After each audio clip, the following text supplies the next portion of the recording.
Welcome to the Ever After Library, your home for timeless fairy tales from around the world.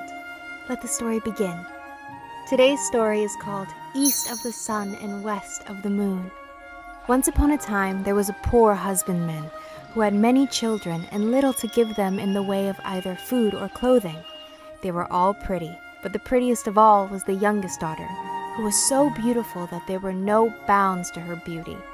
So once, it was late on a Thursday evening in autumn, and wild weather outside, terribly dark and raining so heavily and blowing so hard that the walls of the cottage shook again. They were all sitting together by the fireside, each one of them busy with something or other, when suddenly someone rapped 3 times against the window pane. The man went out to see what could be the matter, and when he got out there, stood a great big white bear. "Good evening to you," said the white bear. "Good evening," said the man. "Will you give me your youngest daughter?" said the white bear. "If you will, you shall be as rich as you are now poor." Truly the man would have no objection to be rich, but he thought to himself, "I must first ask my daughter about this." So he went in and told them that there was a great white bear outside, who had faithfully promised to make them all rich if he might but have the youngest daughter. She said no, and would not hear of it. So the man went out again and settled with the white bear that he should come again next Thursday evening and get her answer. Then the man persuaded her and talked so much about the wealth they would have and what a good thing it would be for herself, that at last she made up her mind to go, and washed and mended all her rags, made herself as smart as she could, and held herself in readiness to set out. Little enough had she to take away with her. Next Thursday evening the white bear came to fetch her. She seated herself on his back and with her bundle, and thus they departed. When they had gone a great part of the way, the white bear said, "Are you afraid?" "No, that I am not," said she. "Keep tight hold of my fur, and then there is no danger," said he. And thus she rode far, far away, until they came to a great mountain. Then the white bear knocked on it, and a door opened, and they went into a castle, where there were many brilliantly lighted rooms, which shone with gold and silver, likewise a large hall in which there was a well-separated table, and was so magnificent that it would be hard to make anyone understand how splendid it was. The white bear gave her a silver bell, and told her when she needed anything, she should but ring this bell, and what she wanted would appear. So after she had eaten, and night was drawing near, she grew sleepy after her journey and thought she would like to go to bed. She rang the bell, and scarcely had she touched it before she found herself in a chamber where a bed stood ready-made for her, which was as pretty as anyone could wish to sleep in. It had pillows of silk and curtains of silk fringed with gold, and everything that was in the room was of gold or silver.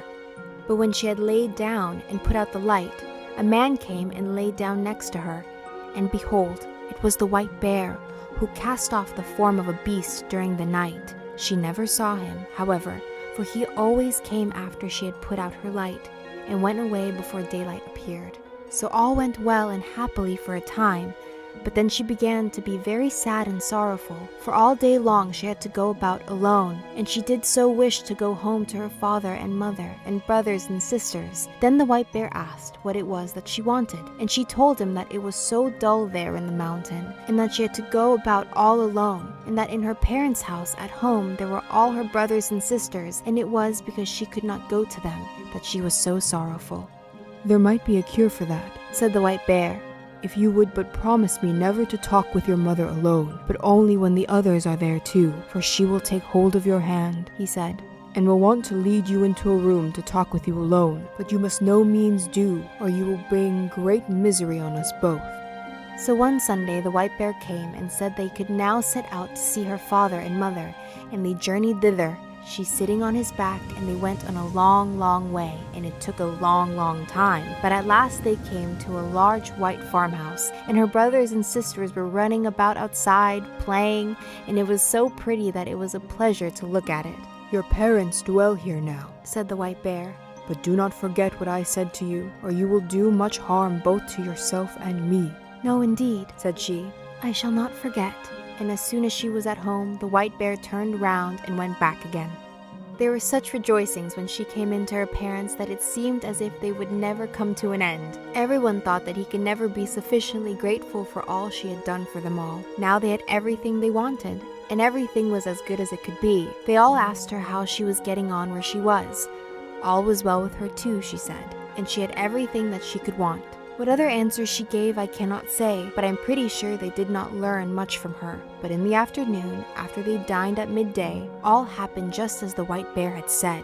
Her mother wanted to talk with her alone in her own chamber, but she remembered what the white bear had said and would on no account go. "What we have to say can be said at any time," she answered. But somehow or other, her mother at last persuaded her, and she was forced to tell the whole story. She said how every night a man came and laid down beside her when the lights were all put out, and how she never saw him because he always went away before it grew light in the morning, and how she continually went about in sadness, thinking how happy she would be if she could but see him, and how all day long she had to go about alone, and it was so dull and solitary.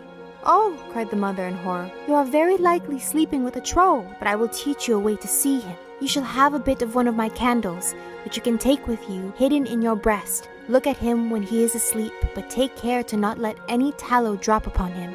So she took the candle and hid it in her breast.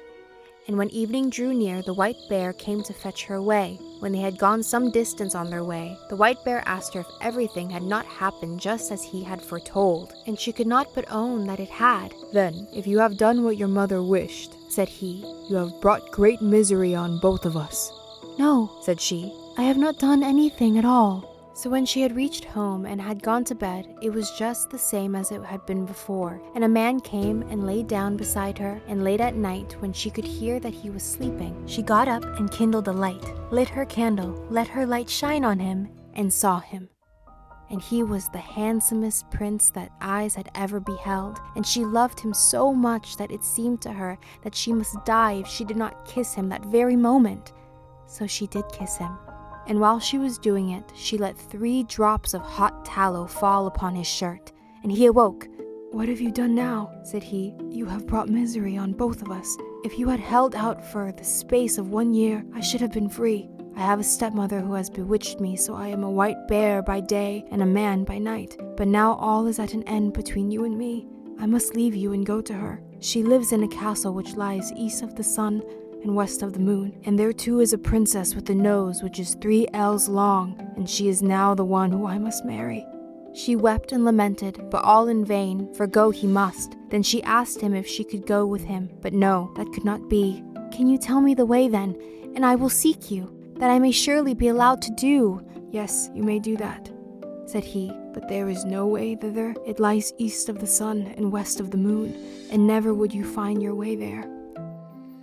When she awoke in the morning, both the prince and the castle were gone, and she was lying on a small green patch in the midst of a dark, thick wood. By her side lay the self-same bundle of rags which she had brought with her from her own home. So when she had rubbed the sleep out of her eyes and wept till she was weary, she set out on her way. And thus she walked for many and many long a day, until last she came to a great mountain. Outside it, an aged woman was sitting, playing with a golden apple. The girl asked her if she knew the way to the prince, who lived with his stepmother in the castle which lay east of the sun and west of the moon, and who was to marry a princess with a nose that was 3 ells long. "How did you happen to know about him?" inquired the old woman. "Maybe you are she who ought to have had him." "Yes, indeed I am," she said. "So it is you then," said the old woman. "I know nothing about him, but that he dwells in a castle which is east of the sun and west of the moon. You will be a long time in getting to it, if you ever get to it at all. But you shall have the loan of my horse, and then you can ride it to an old woman who is neighbor of mine. Perhaps she can tell you about him. When you get there, you must just strike the horse beneath the left ear and bid it go home again, but you may take the golden apple with you." So the girl seated herself on the horse and rode for a long, long way, and at last she came to a mountain where an aged woman was sitting outside with a gold carding comb. The girl asked her if she knew the way to the castle which lay east of the sun and west of the moon, but she said what the first old woman had said. I know nothing about it, but it is east of the sun and west of the moon, and that you will be a long time in getting to it, if you ever get there at all. But you shall have the loan of my horse to an old woman who lives nearest to me. Perhaps she may know where the castle is, and when you have got to her, you may just strike the horse beneath the left ear and bid it go home again." Then she gave her the gold carding comb, for it might, perhaps, be of use to her, she said. So the girl seated herself on the horse, and rode a wearisome long way onwards again. And after a long time, she came to a great mountain where an aged woman was sitting, spinning at a golden spinning wheel. Of this woman too she inquired if she knew the way to the prince, and where to find the castle which lay east of the sun and west of the moon. But it was only the same thing once again. "Maybe it was you who should have had the prince," said the old woman. "Yes, indeed, I should have been the one," said the girl. But this old crone knew the way no better than the others. It was east of the sun and west of the moon. She knew that. "And you'll be a long way getting to it, if you ever get to it at all," she said. "But you may have the loan of my horse, and I think you better ride to the east wind and ask him. Perhaps he may know where the castle is, and will blow you thither. But when you have got to him, you must just strike the horse beneath the left ear, and he will come home again." And then she gave her the golden spinning wheel, saying, "Perhaps you may find that you have use for it." The girl had to ride for many days, and for a long and wearisome time before she got there. But at last she did arrive, and then she asked the east wind if he could tell her the way to the prince which dwelt east of the sun and west of the moon. "Well," said the east wind, "I have heard tell of the prince and of his castle, but I do not know the way to it, so I have never blown so far. But if you like, I will go with you to my brother the west wind. He may know that, for he is much stronger than I am. You may sit on my back, and then I can carry you there." So she seated herself on his back, and they did go swiftly. When they got there, the east wind went and said that the girl whom he had brought was the one who ought to have had the prince up at the castle which lay east of the sun and west of the moon, and that now she was traveling about to find him again. So he had come there with her, and would like to hear if the west wind knew whereabout the castle was. "No," said the west wind. "so far that have I never blown. But if you like, I will go with you to the west wind, for he is much stronger than either of us, and he has roamed far and wide. Perhaps he may tell you what you want to know. You may seat yourself on my back, and I will carry you to him." So she did this, and journeyed to the south wind. Neither was she very long on the way. When they got there, the west wind asked if he could tell her the way to the castle that lay east of the sun and west of the moon, for she was the girl who ought to marry the prince who lived there. "Oh, indeed," said the south wind. "Is that she? Well," said he, "I have wandered a great deal in my time, and in all kinds of places, but I have never blown so far as that. If you would like, however, I will go with you to my brother the north wind. He is the oldest and strongest of all of us, and if he does not know where it is, no one in the whole world will be able to tell you. You may sit upon my back, and then I will carry you there." So she seated herself on his back, and off he went from his house in great haste, and they were not long on the way. When they came near the north wind's dwelling, he was so wild and frantic that they felt cold gusts a long while before they got there. "What do you want?" he roared out from afar, and they froze as they heard. Said the south wind, "It is I, and this is she who should have had the prince who lives in the castle which lies east of the sun and west of the moon. And now she wishes to ask you if you have ever been there, and you could tell her the way, for she would gladly find him again." "Yes," said the north wind, "I know where it is.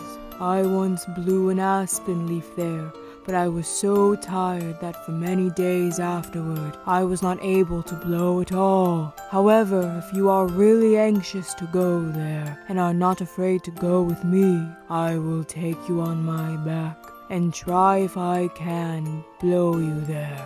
"Get there I must," she said, "and if there is any way of going, I will, and I have no fear, no matter how fast you go." "Very well then," said the north wind, "but you must sleep here tonight, for if we ever are to get there, we must have the day before us." The north wind woke her betimes next morning, and puffed himself up, and made himself so big and so strong that it was frightful to see him. and away they went, high up through the air, as if they would not stop until they had reached the very end of the world. Down below there was such a storm. It blew down woods and houses, and when they were above the sea, the ships were wrecked by hundreds. And thus they tore on, and a long time went by, and then yet more time passed, and still they were above the sea. And the north wind grew tired and more tired, and at last so utterly weary that he was scarcely able to blow any longer, and he sank and sank, lower and lower, until at last he went so low that the crests of the waves dashed against the heels of the poor girl he was carrying. Art thou afraid? Said the north wind. I have no fear, said she, and it was true. But they were not very, very far from land, and there was just enough strength left in the north wind to enable him to throw her onto shore, immediately under the windows of a castle which lay east of the sun and west of the moon. But then he was so weary and worn out that he was forced to rest for several days before he could go to his own home again.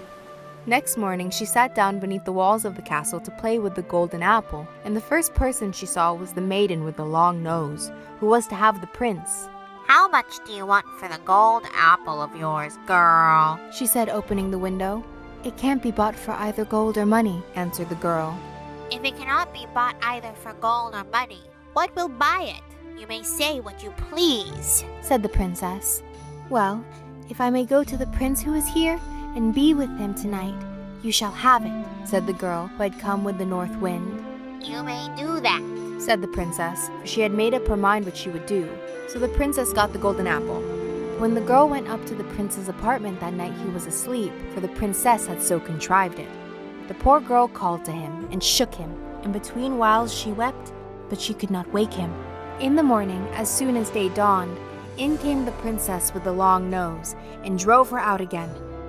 In the daytime she sat down once more beneath the windows of the castle, and began to card with her golden carding comb, and then all happened as it had happened before. The princess asked her what she wanted for it, and she replied that it was not for sale, either for gold or money, but that if she could get leave to go to the prince and be with him during the night, she should have it. But when she went to the prince's room, he was asleep again, and let her call him, or shake him, or weep as she would, he still slept on, and she could not put any life in him. When daylight came in the morning, the princess with the long nose came too, and once more drove her away.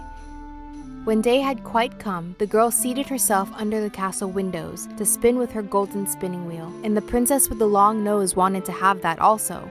So she opened the window and asked what she could take for it. The girl said what she had said on each of the former occasions, that it was not for sale either for gold or for money, but if she could get leave to go see the prince who lived there, and she will be with him during the night, she could have it. Yes, said the princess. I will gladly consent to that. But in that place there were some kind-hearted folk, and they had been sitting in the chamber which was next to that of the prince, and had heard how a woman had been in there who had wept and called on him 2 nights running, and they told the prince of this. So that evening, when the princess came once more with her sleeping drink, he pretended to drink, but threw it away behind him, for he suspected that it was a sleeping drink. So when the girl went into the prince's room, this time he was awake, and she had to tell him how she had come there. You have come just in time, said the prince, for I should have been married tomorrow, but I will not have that long-nosed princess, and you alone can save me. I will say that I want to see what my bride can do, and bid her wash the shirt which has 3 drops of tallow on it. This she will consent to do, for she does not know that it is you who let them fall on it. But no one can wash them out but one born of good-hearted folk. It cannot be done by one of a pack of trolls, and then I will say that no one shall ever be my bride but the woman who can do this, and I know that you can. There was great joy and gladness between them all that night. But the next day, when the wedding was to take place, the prince said, I must see what my bride can do. That you may do, said the stepmother. I have a fine shirt that I want to wear as my wedding shirt, but 3 drops of tallow have got upon it, which I want to have washed off, and I have vowed to marry no one but the woman who is able to do it. If she cannot do that, she is not worth having. Well, that was a very small matter, they thought, and agreed to do it. The princess with the long nose began to wash as well as she could, but the more she washed and rubbed, the larger the spots grew. Ah, you cannot wash at all, said the old troll hag who was her mother. Give it to me. But she too had not had the shirt very long in her hands before it looked worse still, and the more she washed it and rubbed it, the larger and blacker grew the spots. So the other trolls had to come and wash, but the more they did, the blacker and uglier grew the shirt, until at length it was as black as if it had been up the chimney. "Oh," cried the prince, "not one of you is good for anything at all. There is a beggar girl sitting outside the window, and I'll be bound that she can wash better than any of you. Come in, you girl there," he cried. So she came in. "Can you wash this shirt clean?" he cried. "Oh, I don't know," she said, "but I will try." And no sooner had she taken the shirt and dipped it in the water than it was as white as driven snow, and even whiter than that. "I will marry you," said the prince. Then the old troll hag flew into such a rage that she burst, and the princess with the long nose and all the little trolls must have burst too, for they have never been heard of since. The prince and his bride set free all the good-hearted folk who were imprisoned there, and took away with them all the gold and silver they could carry, and moved far away from the castle which lay east of the sun and west of the moon. Thank you for visiting the Ever After Library. Until next time, may your dreams be filled with wonder and your heart with stories.